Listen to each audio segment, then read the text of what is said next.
안녕하세요. 상식이 통하는 세상을 꿈꾸는 홍주인 뉴스 그러니께 전용식 차윤경 기자입니다. 자, 도쿠토미 소우라는 일본 역사학자는 한국의 의병이란 파리떼와 같다. 아무리 잡아도 계속해서 붙는다. 이렇게 혹평을 했었죠. 이렇듯 일본인들의 눈에는 한국의 의병과 독립군, 이런 사람들은 밟아도 일어나고 쫓아도 달려드는 파리떼와도 같이 지긋지긋했을 것입니다. 왕과 대신들이 앞장서서 국권을 넘겨주었는데도 왜 한국의 백성들은 끊임없이 저항하고 저항하는지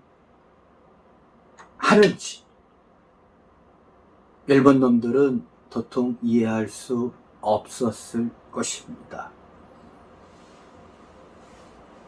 아마 그들은 그때나 그리고 지금이나 한국인의 기질을 그들은 이해할 수 없을 것입니다. 자, 첫머리가 좀 길어졌었는데요. 이미 짐작하셨겠지만, 그러니까 오늘 주제는 독립군과 관련된 이야기입니다.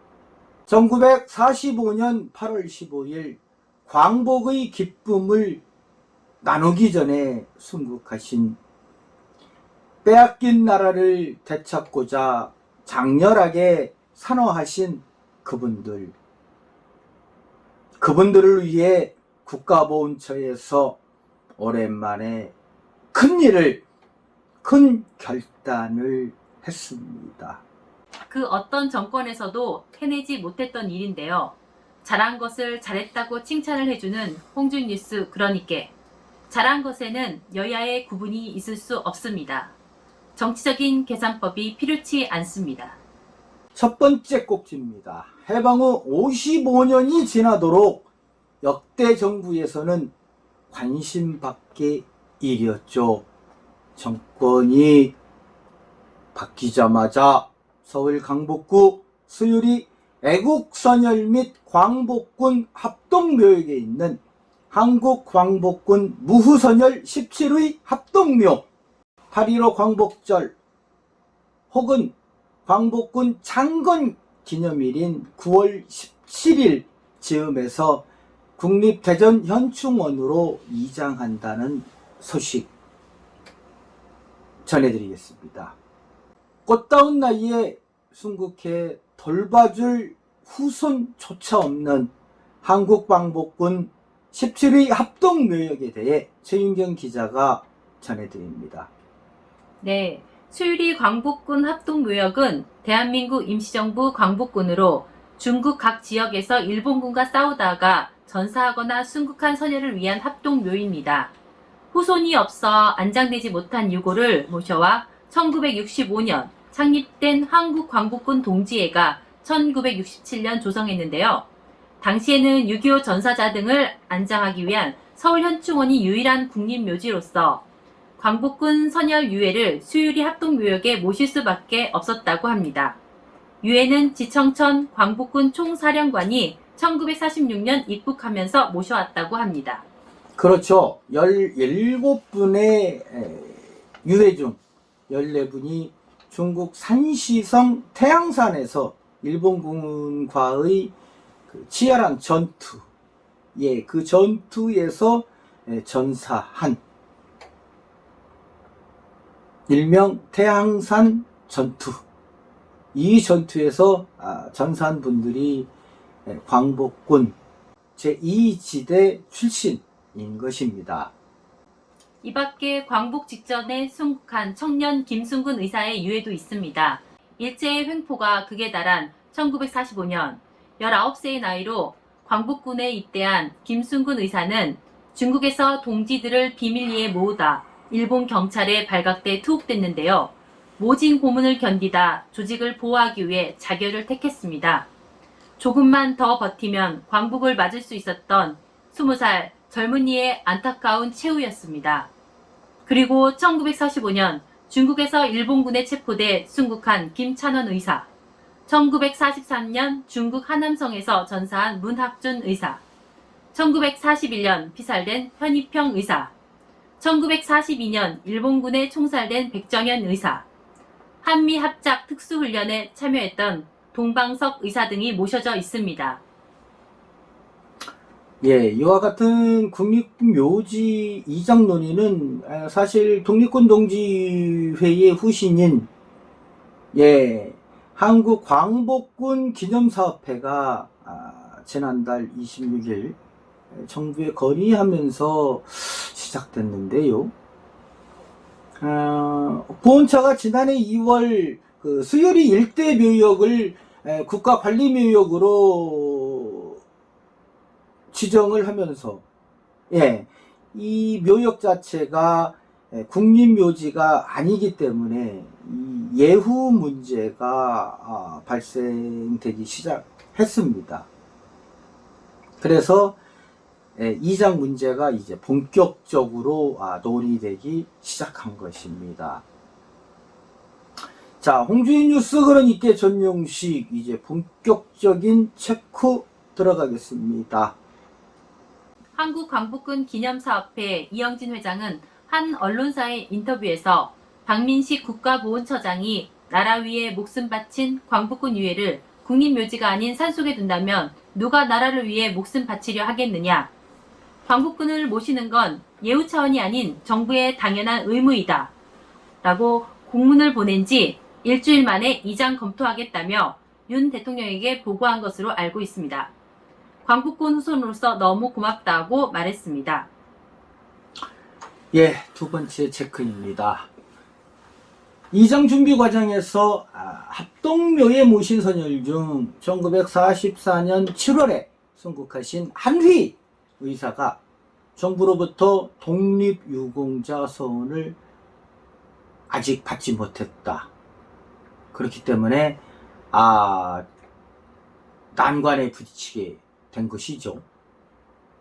그렇지만 곧바로 서운 심사를 시작했고, 따라서 최근 보훈처 공적심사위원회가 공적을 인정해 통과됐다는 것입니다. 한희 의사에겐 애족장이 추서될 것으로 보이는데요. 늦었지만 다행입니다. 자, 종합해서 한번 말씀드려 보겠습니다. 체크 1. 구분해서 말입니다. 자, 무엇인지요? 여러분들 들어보셨죠? 공문을 보낸 지 일주일 만에, 그렇죠, 무려 55년의 세월이라는 이 장막의 벽이, 그 55년이라는 세월이 무색하게 7일 만에 결정이 된 것입니다. 일주일. 국가보훈처나 대통령의 의지만 있었으면 진작에 이루어질 수 있었던 일이었습니다. 정치권들은 뭐뭐 하면서 서로 싸우고 민주정권이네 뭐네 수국골통이네 뭐네 싸움질 해대면서 55년이라는 세월이 무색하게도 일주일 만에 결정이 된 것입니다. 홍주인 뉴스 그러니까 전용식 이쯤에서 한마디 하겠습니다.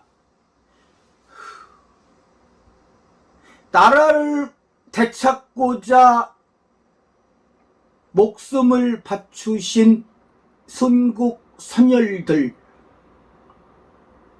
이분들이 여야의 정쟁 속에 놓여 있지는 않습니다. 후손들의 당연한 의무로서 그분들을 존중한다는 그 뜻에서 우리가 서운을 올리는 거 아니겠습니까? 죽은 귀신들이 서운을 받았던 안 받았던 무슨 소용이 있겠습니까? 만서도요. 가만히 생각해 보면은 아쉽습니다. 왜 나 몰라라 했는가요? 그렇게 민주화 투쟁을 벌였던 것과 반대로 이제는 후손들이 늙고 힘없고 돈 없는 그러한 분들이기 때문에 나 몰라라 했던 것은 아닌가요? 그렇죠. 대화와 협치, 주민공청회 준비하고 회의자료 준비하고 환경평가하고 묘지 이장에 관한 연구 보고서 만드느라 그렇게 시간을 보냈겠지요. 여기저기 눈치 보고요. 그지요? 하지만 윤석열 정권,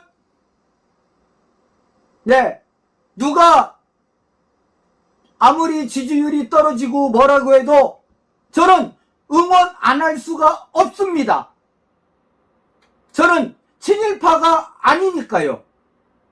매국노 후손이 아니니까요.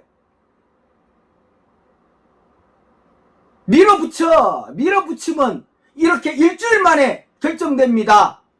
55년의 한이 일주일 만에 해결됐습니다.